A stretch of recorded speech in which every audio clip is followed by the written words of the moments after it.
మంచి చెడు.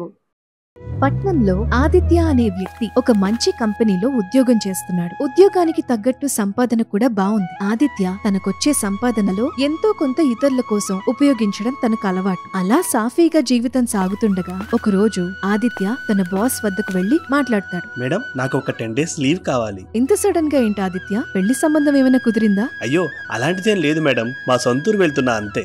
సరే ఆదిత్య, వెళ్లిన పని చూసుకుని త్వరగా వచ్చే. ఆదిత్య మరుసటి రోజు బస్టాండ్ వద్ద బస్ ఎక్కి తన సొంత ఊరైన హిందూపురం బయలుదేరతాడు. అలా ప్రయాణిస్తూ మధ్యాహ్న కాల సమయానికి ఊరు చేరుకుంటాడు. అప్పుడు ఆదిత్య తన చుట్టూ వీచే చల్లటి గాలిని ఆస్వాదిస్తూ ముందుకు నడుస్తూ ఉంటాడు. అలా నడుస్తున్న ఆదిత్యకు ఒక దగ్గర టీ కొట్టు కనబడుతుంది. అప్పుడు ఆదిత్య టీ కొట్టు దగ్గర ఆగి టీ తాగుతూ ఉంటాడు. ఆ సమయంలో ఒక వ్యక్తి పేపర్ చదువుతూ ఉండడం ఆదిత్య గమనిస్తాడు. ఎలా ఉన్నారు మాస్టర్ గారు? ఎవరు బాబు నువ్వు? నన్ను గుర్తుపట్టలేదా సార్? నేను ఆదిత్య, 2012 బ్యాచ్. అప్పుడు మాస్టర్ కాసేపు గమనించి ఆదిత్యను గుర్తుపడతాడు. ఆ తర్వాత ఇద్దరు కాసేపు మాట్లాడుకుంటారు. అలా మాటల మధ్య ఇద్దరూ ఒక విషయాన్ని గుర్తు చేసుకుంటారు. ఆదిత్య, నీకు గుర్తుందా? ఒకసారి నీ ఫ్రెండ్ శేఖరు ఎగ్జామ్ కాపీ కొడుతూ దొరికిపోయాడు. గుర్తుంది సార్. ఆ రోజు ఎగ్జామ్ అయ్యాక మేము మాట్లాడుకున్నాం. రే శేఖర్, ఎగ్జామ్ కాపీ కొట్టే బదులు కొంచెం కష్టపడి చదవచ్చు కదరా. అవన్నీ మన వల్ల కాదురా. నేను చేసేది సరైన పనిని నాకు అనిపిస్తుంది, కాబట్టి నువ్వు తప్పు అన్నట్టు మాట్లాడుకు. నీ మంచి కోసమే చెబుతున్నానురా. ఇప్పుడు నువ్వు అడ్డదారులకు అలవాటు పడితే జీవితంలో బతకడం కష్టమవుతుంది. కాసేపు నీ సోది మాటలు ఆపుతావా? ముందు మనం తోటకు పోయి మామిడికాయలు తిందాం పదా. అందరూ పొరపాటులు చేస్తారు ఆదిత్య, కానీ ఆ పొరపాటు నుండి మనం ఏం నేర్చుకున్నాం అనేది ముఖ్యం. సరిగ్గా చెప్పారు మాస్టర్. పట్నంలో విశేషాలు ఏమైనా ఉంటే చెప్పు ఆదిత్య. ఏముంటాయి సార్, లైఫ్ చిన్నప్పుడే బాగుండేది. అలా మాస్టర్ తో మాట్లాడడం పూర్తయిన తర్వాత అక్కడి నుంచి బయలుదేరతాడు. అప్పుడు వీధుల్లో చిన్నపిల్లలు ఆడుకోవడం చూసి ఆదిత్య సంతోషిస్తాడు. ఆ తర్వాత ఆదిత్య ముందుకు వెళ్ళగా ఒక పెద్ద మామిడి చెట్టు కనబడుతుంది. దయచేసి నా ఫ్రెండ్ ని వదిలిపెట్టండి. నీ స్నేహితుడు దొంగతనంగా మామిడికాయలు పట్టుకు వెళ్లాలని చూశాడు, అందుకే ఇలా చెట్టు కట్టేశాం. తప్పైపోయిందన్నా, ఈసారికి క్షమించి వదిలేసేయండి. నీ మొహం చూసి ఈసారికి వదిలేస్తున్నా.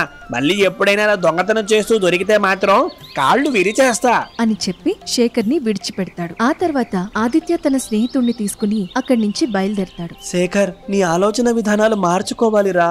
ఇలాగే ఉంటే జీవితంలో చాలా ఇబ్బందులు పడతావు. మళ్ళీ మొదలు పెట్టావా? అయినా నేను ఎలా పోతే నీకెందుకురా? నేను పిలిచినప్పుడు నాతో పాటు రాలేదు గాని ఇప్పుడు మాత్రం నీతి కబుర్లు చెబుతున్నావు. ఒక ఫ్రెండ్ గా నీ మంచి కోరి ఈ విషయాలు చెబుతున్నాను రా. నువ్వు బాగుండాలనేది నా ఆశ. ఆదిత్య తన చిన్ననాటి విషయాలు తలుచుకుంటూ నడుస్తాడు. అప్పుడు ఆదిత్య ఒక వ్యక్తితో మాట్లాడి తన స్నేహితుడు శేఖర్ గురించి అడుగుతాడు. దానికి ఆ వ్యక్తి ప్రస్తుతం శేఖర్ ఉండే చోటు ఎక్కడో ఆదిత్యకు చెప్తాడు. ఆ తర్వాత ఆదిత్య నడుస్తూ ఒక చిన్న ఇంటి వద్దకు వెళ్తాడు. అప్పుడు ఇంటి బయట ఒక మహిళ పనిచేస్తూ ఉంటుంది. ఆమె మరెవరూ కాదు, శేఖర్ భార్య రమ్య. ఎవరండి మీరు? శేఖర్ ఇదేనా అండి? అవునండి, ఆయన బయటికెళ్లారు. నా పేరు ఆదిత్య, నేను శేఖరం ఫ్రెండ్స్ అండి అని చెప్పడంతో రమ్య ఆదిత్యను ఇంట్లోకొచ్చి కూర్చోమంటుంది. ఆ తర్వాత కొద్దిసేపటికి శేఖర్ ఇంటికి చేరుకుంటాడు. అప్పుడు ఇంట్లో ఉన్న వ్యక్తి ఎవరని ఆశ్చర్యంగా చూస్తున్నప్పుడు ఆదిత్య తనని పరిచయం చేసుకుంటాడు. అయితే చిన్ననాటి స్నేహితుడిని కలవడంతో శేఖర్ సంతోషపడతాడు. ఆ తర్వాత ఇద్దరు కూర్చుని మాట్లాడుకుంటూ, నిన్ను చూసి చాలా కాలం అయిపోయిందిరా. పట్నంలో ఎలా ఉందిరా? నా గురించి కాదు గాని ముందు నువ్వెలా ఉంటున్నావు చెప్పు. మన గురించి తెలుసు కదరా, ఎలాగైనా బతికేస్తాం. శేఖర్ అలా మాట్లాడుతున్న సమయంలో రమ్య తన భర్తను పిలుస్తుంది. ఏమైంది రమ్య? మీ స్నేహితుడు భోజనం చేయడానికి ఉంటారా? ఎందుకు అలా అడుగుతున్నావు? మన ఇంట్లో పరిస్థితి మీకు తెలుసు కదా. ఇప్పుడు వంట చేయడానికి కూడా సరిపడా బియ్యం లేవండి. చాలా ఏళ్ల తర్వాత మొదటిసారి ఇంటికి వచ్చాడు రమ్య. మన సంగతి తర్వాత చూద్దాం. ముందు నా ఫ్రెండ్ మటుకు భోజనం సిద్ధం చేయి అని వారిద్దరూ మాట్లాడుకోవడం ఆదిత్య వింటాడు. ఆ తర్వాత ఇద్దరు ఆదిత్య వద్దకు రాగా, చూడు చెల్లెమ్మా, నేను మీ ఆయన బయటకు వెళ్ళి వస్తాం. ఈ రోజు రాత్రికి నువ్వేం వంటలు చేయొద్దు. ఇప్పుడు బయటకు దేనికి రా, ఒక 10 నిమిషాలు కూర్చో. ఈ లోపల రమ్య వంట చేసేస్తుంది.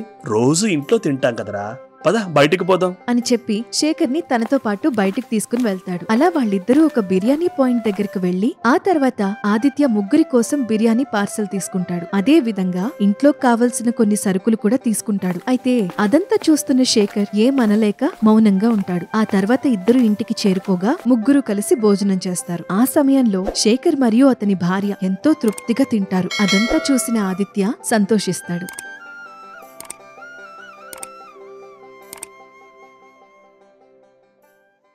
ఇంతకీ నువ్వు ఊరొచ్చిన పనేంటో చెప్పలేదు. మా పొలం ఉంది కదా, దాన్ని అమ్మేద్దామని వచ్చాను. అవునా, మంచిదిరా.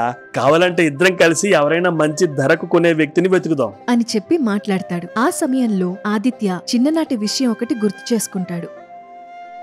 నువ్వు పెద్దయ్యాక ఏమవుతావురా? మా నాన్నకు 5 ఎకరాల భూమి ఉంది. ఆ పొలం డబ్బులతో నేను బతికేస్తాను. అప్పుడు ఒంటి నిండా బంగారం వేసుకొని ఈ ఊర్లోనే దర్జాగా బతుకుతాను. నీ కోరికలు బాగున్నాయిరా. దానికి తగ్గట్టు కష్టపడి చదివితే ఇంకా బాగుంటుంది. వామ్మో, చదువులతో మనకు సెట్ కాదురా. సర్లే, ప్రయాణం చేసి బాగా అలసిపోయి ఉంటావు, పద నిద్రపోదాం. శేఖర్ మరియు ఆదిత్య నిద్రపోవడానికి వెళ్తారు. అలా ఇద్దరూ నేల మీద నిద్రపోతున్న సమయంలో ఆదిత్య తన స్నేహితుడు గురించి ఆలోచిస్తూ ఉంటాడు. ఆ తర్వాత మెల్లిగా నిద్రలోకి జారుకుంటాడు. మరుసటి రోజు ఉదయం ఇద్దరూ ఊర్లోకి వెళ్లి పొలం గురించి బేరమాడుతుంటారు. ఆ తర్వాత వారిద్దరూ చెట్టు దగ్గర నిలబడి ఉండగా ఒక వ్యక్తి బైక్ మీద వచ్చి ఆగుతాడు. అతన్ని చూడగా శేఖర్ కంగారు పడతాడు. ఆ సమయంలో కోపంగా ఆ వ్యక్తి వచ్చి, ఎన్ని రోజులు నన్ను ఇలా తిప్పుకుంటావురా? మీరు సాయంత్రం ఇంటికి రండి, అక్కడ మాట్లాడుకుందాం. ఇలాంటి మాటలు చాలానే విన్నాను. నీకు 3 రోజులు గడువు ఇస్తున్నా. అప్పటిలోగా నువ్వు నా దగ్గర తీసుకున్న అప్పు మొత్తం తీర్చేయాలి, లేదంటే పోలీస్ కేసు పెడతాను అని ఆ వ్యక్తి బెదిరించి అక్కడి నుంచి వెళ్లిపోతాడు. అప్పుడు శేఖర్ అవమాన భారంతో నిలబడుంటాడు. ఆ సమయంలో ఆదిత్య, ఇదంతా ఏంటి శేఖర్?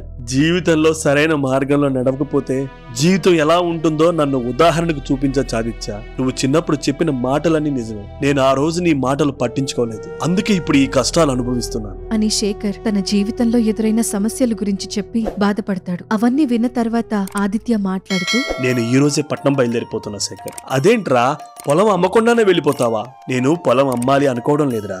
మరి ఈ రోజు నుండి నువ్వు నా పొలం కౌలు చేసుకొని అందులో కొంత భాగం నాకు పంపు. ఆ మాటలు విని శేఖర్ ఆశ్చర్యపోతాడు. అలానే తన స్నేహితుడి మంచితనం చూసి సంతోషపడతాడు. నీలాంటి స్నేహితుడు నా జీవితంలో ఉండడం అదృష్టంగా భావిస్తున్నాను ఆదిత్య అని శేఖర్ ఆదిత్యను కౌగిలించుకుంటాడు. ప్రతి మనిషి జీవితంలో ఆదిత్య లాంటి స్నేహితుడు ఉండాలి. చిన్నప్పటి నుండి శేఖర్ కి ఎన్నో మంచి విషయాలు చెప్పాడు, కానీ శేఖర్ వాటిని పాటించలేదు. అయితే మళ్లీ కష్టకాల సమయంలో తన జీవితంలోకొచ్చి సాయం చేసి మంచి స్నేహితుడిగా నిలిచిపోయాడు.